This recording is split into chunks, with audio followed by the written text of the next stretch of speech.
और चलिए बात करते हैं बड़ी खबर की, जो कि दिल्ली से इस वक्त सामने आ रही है। दिल्ली के कई इलाकों में वायु गुणवत्ता बेहद खराब हो चुकी है। कनॉट प्लेस की बात की जाए तो कनॉट प्लेस में AQI 287 है, इंडिया गेट में AQI 287 ही है, ITO में AQI का लेवल भी बढ़ा हुआ है। द्वारका में AQI 323 दर्ज है, दिल्ली कैंट में AQI 334 है, ग्रेटर कैलाश में AQI 402 है, मयूर विहार में AQI 343 है, पटपड़गंज में AQI 350 है, प्रशांत विहार में AQI 357 है, तो साकेत में AQI 349 दर्ज हुआ है। कुल मिलाकर दिल्ली NCR के कई ऐसे इलाके हैं जहां पर AQI जो है वो अभी भी खतरनाक श्रेणी में बना हुआ है, जो कि चिंताजनक है निश्चित तौर पर। हालांकि जब जब जो AQI का लेवल है वो घट रहा था तो ग्रैब के नियम भी उसी हिसाब से कम भी किए गए, लेकिन जैसे जैसे AQI बढ़ रहा है उस हिसाब से ग्रैब के नियमों को भी लागू किया जा रहा है।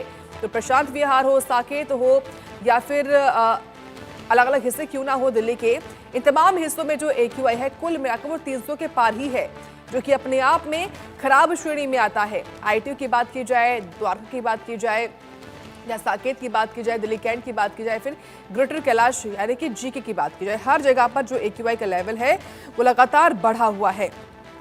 ऐसे में जो तमाम तरह की परेशानियां हैं वो वहां रह रहे लोगों के लिए ही हो जाती हैं, क्योंकि साफ तौर पर उनको ही उसी हवा में सांस लेनी है, उसी हवा में जीना है और घर से बाहर भी निकलना है काम के लिए या फिर कुछ अन्य कामों के लिए।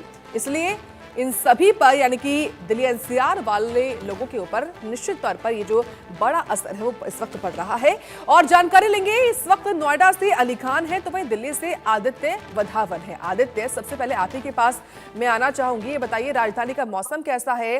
तापमान में तो गिरावट है लेकिन उसके साथ साथ AQI बढ़ रहा है, क्या जानकारी? जी बिल्कुल। देखिए, अगर काफी जो है तापमान दिल्ली का इस समय कम है, काफी जगहों में ठंड का कहर जारी है दिल्ली के अगर कुछ इलाके मान लो, साथ में जो है प्रदूषण का भी कहर जारी है। अगर आप देखेंगे तो कुछ जो हॉटस्पॉट हैं जैसे जहांगीरपुरी है, ITO है और आनंद विहार है, यहाँ पर पूरा AQI जो है एयर क्वालिटी इंडेक्स बेहद खराब श्रेणी में है इस समय। हम जैसे खड़े भी हैं इस समय तो काफी जो सांस लेने में है, आंखों में जलन, कानों में जलन, तो कहीं ना कहीं पूरी इन स्थितियों का जो है यहाँ पर जो है मुजाहरा हो रहा है। देखने वाली बात होगी कब तक दिल्ली की इस तरह से हालत बनी रहेगी, क्योंकि अभी 15 जनवरी तक ठंड का इसी तरह से कहर जारी है दिल्ली में। और देखने वाली बात होगी यहाँ से कि कब तक दिल्ली वालों को ठंड और कोहरे और प्रदूषण की दोहरी मार कब तक झेलनी पड़ेगी, ये एक बात निकल के सामने आती है। तो काफी इस समय स्थिति बहुत ज्यादा खराब है। देख, आने वाले दिनों में मेट डिपार्टमेंट IMD का भी ये प्रेडिक्शन है कि कुछ दिनों तक यही इसी तरह का जो है तापमान जो वेदर है इसी तरह से बना रहेगा। और देखने वाली बात होगी यहाँ से कि कितनी समय में चीजें जो है वापस बैक ट्रैक आ सकेंगी। पोल्यूशन से हर साल हम देखते हैं अक्टूबर, नवंबर, दिसंबर और जनवरी में नए साल के आसपास इसी तरह का जो है कोहरे की सिचुएशन होती है और फिर प्रदूषण की भी यही सेम स्थिति होती है। जी ठीक है अली, आप बताइए क्या हाल है नोएडा का?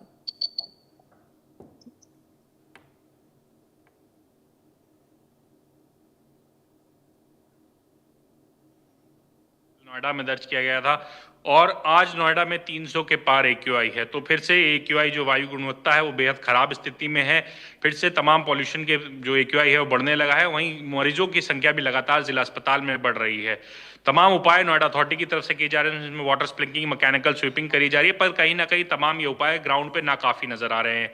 लगातार उपायों की तो बात की जा रही है, तमाम टीमों का गठन किया गया है, पर अभी भी लगातार AQI के स्तर में बढ़ोतरी हो रही है। वहीं कहीं ना कहीं तमाम जिन उपायों की नोएडा अथॉरिटी बात करती है उनसे AQI में कहीं भी कोई गिरावट या राहत नजर नहीं आती। जैसी हवा का स्तर बढ़ता है, हवा की स्पीड बढ़ती है, AQI में घट जाता है, AQI का स्तर घट जाता है, और जैसी हवा की स्पीड कम होती है AQI फिर से बढ़ जाता है। तमाम वैसे ही नोएडा NCR में ठंड और कोहरे के साथ साथ ये पॉल्यूशन का कहर जारी है। लोगों को खासा परेशानियों का सामना करना पड़ रहा है। गले में खराश, आंखों में जलन और ब्रीथिंग इलनेस जैसे इश्यूज के मरीज लगातार जिला अस्पताल पहुंच रहे हैं। वहीं जिला अस्पताल और तमाम डॉक्टर्स, विशेषज्ञों का कहना है कि इस हवा को लगातार इनहेल करने से बेहद गंभीर बीमारियों का खतरा बढ़ जाता है, जिसमें कार्डियक अरेस्ट, लंग कैंसर जैसी और ब्रीदिंग इलनेस जैसी बड़ी बीमारियां शामिल हैं। इनका खतरा बढ़ जाता है, 10 गुना ज्यादा इसका खतरा बढ़ जाता है। तो लोग बेहद परेशान हैं। वहीं विजिबिलिटी सुबह के समय में बेहद लो थी, पर अभी इस समय 10 बजे के आसपास का टाइम है, 9 बज रहे हैं, तो अभी कुछ विजिबिलिटी क्लियर हुई। आप देख पा रहे होंगे पीछे विजिबिलिटी क्लियर है। ये नोएडा के क्रिकेट स्टेडियम की तस्वीर है, क्योंकि कल AQI से राहत मिली थी और संडे का दिन है। आप पीछे तस्वीरों में देख सकते हैं कि लोग लगातार खेलने के लिए अब पहुंच रहे हैं। आप देख पा रहे हैं यहाँ पे पे मैच खेलने के लिए लोग पहुंचे हुए हैं।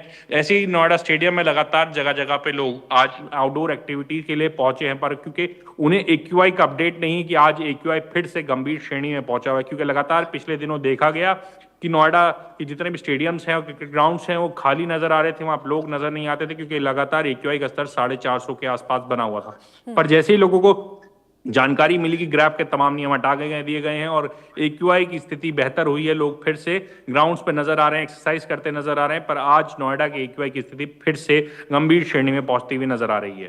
बिल्कुल, क्योंकि आदित्य अगर बारिश होगी तो उससे काफी हद तक सुधार हो सकता है प्रदूषण में, तो बारिश को लेकर मौसम विभाग ने क्या अलर्ट जारी किया है? जी बिल्कुल साक्षी, अगर देखेंगे तो पूरा जो अगर अगर हम मौसम विभाग का जो अलर्ट है, उन्होंने बोला है अलर्ट था कि 1 से 3 जनवरी के बीच में जो है बारिश की पूरी संभावना है। और हम अगर आप आसमान में भी देखेंगे तो इसमें बिल्कुल नमी एक तरीके से जो है पूरा बारिश के जो है हालात बने पड़े हैं। और अगर बारिश होती है दिल्ली एनसीआर में तो कहीं ना कहीं AQI में बेहद अच्छी गिरावट दर होगी, AQI सेटिस्फैक्टरी और गुड लेवल में आने की पूरी संभावना। लेकिन अभी तक बारिश की बूंदे जो है दिल्ली एनसीआर पे गिरी नहीं है और इसी वजह से AQI तभी तमाम जो है पुअर कैटेगरी में बना हुआ है। हालांकि कुछ ग्रैब की रिस्ट्रिक्शंस को हटा दिया गया है, उसके बाद भी जो है AQI उसी जो है AQI का दर उसी श्रेणी में है। और देखने वाली बात होगी साक्षी यहाँ से कि कब तक किस दिन में, कब, कल में या आज में जब बारिश होती है या नहीं, उससे काफी जो है दिल्ली वालों को इस प्रदूषण से हालांकि ठंड ज्यादा बढ़ेगी अगर बारिश होती है, लेकिन प्रदूषण से पूरी राहत मिलने की पूरी उम्मीद यहाँ पर। साक्षी। ठीक है आदित्य और अली, आप दोनों बने रहें।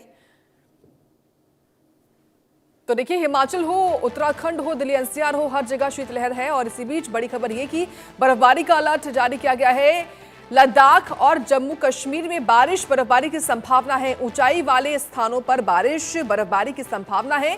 पछुआ हवाओं का दिल्ली, राजस्थान, हरियाणा में भी असर होगा। पंजाब हो, यूपी हो, बिहार हो, MP हो, हर जगह तापमान में गिरावट दर्ज की जा रही है। केरल हो, तमिलनाडु हो, वहां के कुछ इलाके हैं जहां पर बादल छाए रहेंगे। कहीं कहीं मध्यम से भारी बारिश का भी पूर्वानुमान जाहिर किया गया है। तो कुल मिलाकर देश के कई हिस्सों में इस वक्त जो मैदानी इलाके हैं, खासतौर से वहां पर कोहरे का अटैक है और यहां पर बारिश की भी संभावना है। तो जो पहाड़ी इलाके हैं वहां पर बर्फबारी का भी जो अनुमान है, भारी बर्फबारी का खासतौर से अनुमान जाहिर किया गया है। हालांकि कई जगहों पर तो स्नोफॉल हो भी रही है।